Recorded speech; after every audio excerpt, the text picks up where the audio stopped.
My name is Taylor, 32 years old, and until last night, I was the invisible banker funding my family's lifestyle. It was 5 degrees in Denver when I sat on the floor of my condo, watching a live stream on my phone. My parents were hosting their 40th vow renewal gala at a country club in Cherry Creek. I know the venue well, because I paid the $15,000 deposit for it 6 months ago. On the small screen, the ballroom was glowing with golden light. My father, Thomas, stood at the microphone, raising a glass of champagne. He looked polished, distinguished, and completely unbothered. And finally, he said, his voice booming through my phone speakers, a toast to our daughter, Sabrina. Without her vision and dedication, this magical night wouldn't be possible. She is the heart of this family. The camera panned to Sabrina, my younger sister. She was beaming in a designer gown, blowing kisses to the crowd, soaking up the applause. I sat there in the dark, my breath fogging in the cold air because my heating unit was broken, and I hadn't had time to call maintenance. I stared at the screen, waiting for my name, waiting for even a footnote. But the applause faded, the band started playing, and my name never came. The injustice didn't make me cry. It burned, cold and sharp, like the snow falling outside my window. Have you ever done all the heavy lifting while someone else took all the credit? Drop "oh yes" in the comments if you've ever been the invisible backbone of your family. I want to hear your story. I didn't throw my phone. I didn't call my mother to scream. I didn't do anything that would give them the satisfaction of calling me dramatic. Instead, I opened my laptop. I am a senior financial analyst. I deal in facts, figures, and hard consequences. Emotions are just variables that cloud the data. I logged into my banking app and pulled up the contract for the venue. The balance due is $35,000, scheduled for an automatic transfer at 8 a.m. the next morning. That money was meant to cover the catering, the open bar, and the live band currently playing my parents' favorite song. My finger hovered over the trackpad. For years, I had convinced myself that paying was a form of love. That if I just wrote enough checks, eventually, I would buy my way into their appreciation. But looking at Sabrina's smiling face on that screen, I realized something. I wasn't buying love. I was paying a tax for existing. I clicked Cancel Transfer. The confirmation window popped up. Are you sure? I didn't hesitate. Yes. Then I logged into the Family Emergency Fund account, a joint account I had funded entirely on my own for 5 years to ensure my parents had a safety net. The balance was healthy. I initiated a full transfer of every cent back into my personal savings account. It was 12:03 in the morning. The party was still going. They were dancing, drinking, and celebrating their perfect life. But the check was about to bounce. And when the sun came up, the bill would come due. I closed my laptop and finally felt warm. The next day, I didn't go into the office. I sat at my kitchen island with a cup of black coffee and waited. I didn't have to wait long. My phone started buzzing at 9:15. It was my mother, Patricia. I let it go to voicemail. Then my father. Then Sabrina. By 10 o'clock, the texts were rolling in. They weren't asking if I was okay. They weren't worried. They were furious. My mother's text read, "The caterer's card was declined. They are threatening to hold the deposit. Fix this immediately." Sabrina sent a string of angry emojis followed by, "You are ruining my content schedule with your drama. This is so selfish of you." My father posted a status update on social media, vague but pointed. Some children forget their roots once they get a little money. Sad to see loyalty is dead. I read each message with clinical detachment. There was no "why?" There was no "are you hurt?" There was only the outrage of a parasite when the host body finally fights back. It confirmed everything I needed to know. I wasn't a daughter to them. I was a wallet. And a wallet doesn't have feelings. A wallet just opens and closes. I blocked their numbers one by one.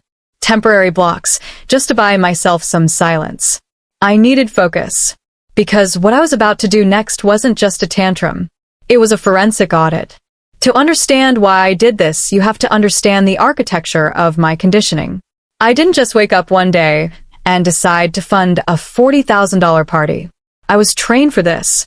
For 3 years, I had been paying my parents' mortgage $4,500 a month. They told me it was to save the family estate, the house I grew up in. They said they were struggling, that retirement hadn't been kind to them. I believed them because I wanted to. I wanted to be the good daughter. I wanted to be the one who saved them. It's a concept called intermittent reinforcement. It's the same psychological trick casinos use to keep you playing slot machines. If you lose every time, you quit. But if you win just once in a while, a small payout, a flashing light, you keep feeding coins into the machine, chasing that high. My parents were masters at this. Most of the time, they were cold, critical, or indifferent. But every time I wrote a check, the light would flash. My mother would say, "Oh, Taylor, you're so responsible. What would we do without you?" My father would clap me on the shoulder and say, "That's my girl." Those crumbs were my jackpot. I was addicted to the tiny moments of validation that only cost me my entire savings account. I convinced myself that the next check would be the one that made it permanent. That if I just paid off the house, they would finally love me as much as they loved Sabrina. But Sabrina didn't have to pay. Sabrina just had to exist. She was the prize. I was the paymaster. And last night, watching that toast, the machine finally broke. I stopped chasing the win. I realized the game was rigged, and I was done playing. I treated the next few hours like a work project. I opened a spreadsheet and titled it the audit. I started pulling every bank statement, every transfer receipt, every email from the last 5 years. I wanted to see exactly where my money had gone. I knew I had sent them roughly $4,500 a month for the mortgage, plus extra for emergencies, car repairs, medical bills, house maintenance. The total was staggering. Over $200,000 in 3 years. But as I dug deeper, the numbers didn't add up. I saw withdrawals from their account that matched the dates of my transfers. But they weren't going to the mortgage lender. They were going to travel agencies, luxury boutiques, Sabrina Incorporated, my sister's unregistered brand. I cross-referenced the dates. The month I paid for my father's emergency dental surgery, Sabrina posted photos from a spa weekend in Tulum. The month I covered the leaking roof, my mother was tagged in a new designer wardrobe haul. They hadn't been struggling. They had been skimming. I was funding their lifestyle, and they were laundering it through guilt trips. The mortgage was just the cover story. The betrayal sat heavy in my gut, cold and leaden. This wasn't just ingratitude. This was embezzlement. I printed the spreadsheet. I organized the receipts. I drafted a formal document. Notice of severance. It wasn't a letter. It was a cease and desist. I was preparing to cut them off, fully and permanently. But I had one more thing to check. I decided to pull my own credit report just to be thorough. I wanted to make sure our financial entanglements were completely visible before I severed them. I logged into the credit bureau's website. I scrolled past my student loans, my car lease, my own mortgage. And then I stopped. My heart hammered against my ribs. There, sitting at the top of the active accounts list, was a loan I didn't recognize. A business loan. For $250,000. Opened 6 months ago. The borrower listed was Sabrina Incorporated. The guarantor was me. I stared at the screen, the blood draining from my face. I had never signed for this. I had never agreed to this. I clicked for details. The loan had been taken out online, using digital signatures. I pulled the original application documents. There was my signature, clear as day. Taylor Vance. But I looked at the date stamp on the electronic signature. October 12th. I pulled on my calendar. On October 12th, I was in London for a global finance conference. I was in a meeting with stakeholders from 9 a.m. to 6 p.m. I had the flight records, the hotel receipts, the timestamps on my work emails. I physically could not have signed that document from a computer in Denver. This wasn't just my parents skimming off the top. This was my sister stealing my identity to fund her failing influencer career. And my parents had to know. They were the only ones with access to my personal data, my social security number, my old tax returns stored in the safe at their house. They had handed my identity to Sabrina like a party favor. This wasn't a family dispute anymore. This was a felony. A $250,000 felony that could cost me my CPA license, my job, and my freedom if I defaulted. The cold anger from the night before evaporated, replaced by a terrifying, icy resolve. I wasn't dealing with a toxic family. I was dealing with a criminal ring. I needed to know how they did it. A loan of that size requires more than just a digital click. It requires verification. It requires a witness. I scrolled to the bottom of the loan agreement, looking for the notary seal. Electronic notarization is common now, but it still requires a registered official to verify the signer's identity via video or in person. I found the seal. Marcus Thorne, Notary Public. I froze. Marcus. Sabrina's fiancé. The man who had been smiling next to her in the live stream last night. He was a notary. And he had used his official stamp, his state-granted authority, to witness a signature that never happened. He had falsified a federal document to help my sister steal $250,000 in my name. The realization hit me with the force of a physical blow. It wasn't just Sabrina. It was all of them. My parents provided the data. Sabrina applied for the loan. Marcus stamped it. They had formed a conspiracy against me. They had sat around a dinner table, discussed this, and decided that my financial ruin was a price they were willing to pay for Sabrina's success. They didn't just see me as a wallet. They saw me as a sacrifice. I saved the document. I saved the notary log. I saved everything. Then I unlocked my phone. I had 18 new voicemails. I didn't listen to them. I sent one text to the group chat. Family meeting. Tonight. 7 p.m. At the estate. I'll bring the check. It was the only way to get them all in one room. They thought I was coming to apologize. They thought I was coming to pay the catering bill. They had no idea I was coming to deliver an indictment. I arrived at the estate at 6:55. The gates were open. The house was still decorated from the party the night before, though the balloons were deflated and the flowers were wilting. It felt fitting. I walked in with my briefcase. They were all in the living room. My mother was pacing. My father was pouring a drink. Sabrina was on the sofa, scrolling through her phone, looking bored. Marcus stood behind her, the dutiful fiancé. When I walked in, the air in the room shifted. It became heavy, suffocating. Well, my mother said, crossing her arms. It's about time. Do you have any idea how embarrassing today has been? The caterer called 3 times. I had to pay the band with my personal card. My father snapped. You owe me $5,000 just for that. Sabrina didn't even look up. You really are dramatic, Taylor. Just transfer the money so we can move on. They started in on me immediately, a chorus of gaslighting and entitlement. We did what we had to do for the family business, my father grumbled, referencing the mortgage money I had stopped. You have so much money. Why do you even care? Sabrina added. It's not like you have kids or a life to spend it on. I stood there, silent, letting them dig their own graves. I let them say it all. I let them confirm, with their own mouths, that they felt entitled to every cent I earned. When they finally paused for breath, expecting me to pull out my checkbook and beg for forgiveness, I walked to the coffee table. I didn't say a word. I opened my briefcase. I laid out the papers one by one, like a dealer laying out a winning hand. First, the forensic audit of the mortgage payments, highlighting the travel agency withdrawals. Embezzlement, I said, my voice calm level. My mother flinched. Then, the flight records proving I was in London on October 12th.